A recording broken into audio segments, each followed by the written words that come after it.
বিয়ের পরের কাঞ্চনের প্রথম জন্মদিন, আর এই জন্মদিনটিকে বিশেষ করে তুলতে কোনো খামতি রাখলেন না শ্রীময়ী চট্টরাজ। হাসপাতাল থেকে সদ্য ফিরেছেন, তা সত্ত্বেও হেসেলে ঢুকে পড়লেন অভিনেত্রী। কি রান্না করলেন শ্রীময়ী তার বরের জন্মদিনে। আপনাদের সবাইকে স্বাগত সিনে গসিপে।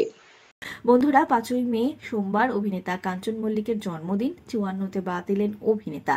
এই দিনটিকে বিশেষ করতে খামতি রাখলেন না অভিনেত্রী শ্রীময়ী চট্টরাজ। জন্মদিনে বিশেষ রান্না করে ফেললেন অভিনেত্রী। অভিনেতার জন্মদিনের জন্য দুপুরবেলা এলাহি খাওয়ার আয়োজন করেছিলেন অভিনেত্রী, আর সন্ধ্যেবেলা হয়েছে সেলিব্রেশন। এই দিনে অভিনেতা কাঞ্চন মল্লিক কালীঘাটে পুজো দিতেও গিয়েছিলেন। সেখান থেকে বাড়ি ফিরেই আসল সেলিব্রেশন শুরু হয়েছে তার বলে জানিয়েছেন অভিনেত্রী শ্রীময়ী চট্টরাজ। দুপুরে খাওয়ার মেনুতে দেখা গিয়েছে রকমারি পদ। অভিনেত্রী তার স্বামীর জন্য রেঁধেছেন ভেটকি মাছ, পোলাও, পাঁঠার মাংস আর ইলিশ মাছ। সঙ্গে ছিল পায়েস, 5 রকমের ভাজা। বন্ধুরা, অভিনেত্রী কি একাই রান্না করেছেন জিজ্ঞেস করা হলে অভিনেত্রী জানিয়েছেন, না, একা নয়, আমি আর মা মিলে করেছি। রাতে অনেকে এসেছেন, তাদের জন্য ফ্রাইড রাইস আর চিলি চিকেনেরও আয়োজন করেছেন অভিনেত্রী।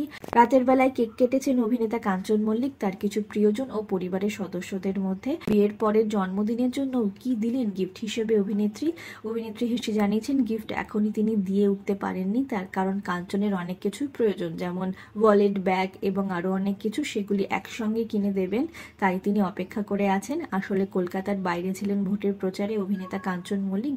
জন্মদিনের আগের রাতেই ফিরেছেন তিনি বাড়িতে, তাই সেই দিন সেলিব্রেশন হয়নি। কাঞ্চনের সেলিব্রেশন তার জন্মদিনের রাতেই হয়েছে। কেক কেটেছেন অভিনেতা। সব মিলিয়ে অভিনেতার জন্মদিনের গিফটটি কিন্তু এখনো ডিউ আছে, তাই জানিয়েছেন অভিনেত্রী শ্রীময়ী চট্টরাজ। কিছুদিন আগে অসুস্থ ছিলেন অভিনেত্রী, হাসপাতালেও ভর্তি ছিলেন। তবে বরের জন্মদিন বলে কথা, তাই তাকে হেসেলে ঢোকা থেকে কেউ আটকাতে পারেনি। বন্ধুরা, কাঞ্চনের জন্মদিনে পৌঁছে গিয়েছিলেন শ্রীময়ীর বাবা মা, এছাড়াও কাঞ্চনের দাদা বৌদি উপস্থিত ছিলেন জন্মদিনের সেলিব্রেশনে। জন্মদিন বলে কথা, তাই তো স্বামীর জন্মদিনের সকালই অভিনেত্রী শেয়ার করেছেন দুটি ছবি, যেখানে দেখা গিয়েছে কাঞ্চন মল্লিক দোলনায়, পাশেই রয়েছেন শ্রীময়ী চট্টরাজ। ছবি শেয়ার করে স্বামীকে আদুরে বার্তা শেয়ার করেছেন অভিনেত্রী, জানিয়েছেন জন্মদিনের শুভেচ্ছা। বিনোদন জগতের আরো অনেক খবর নিয়ে চটজলদি ফিরছি, জুড়ে থাকুন আমাদের সঙ্গে।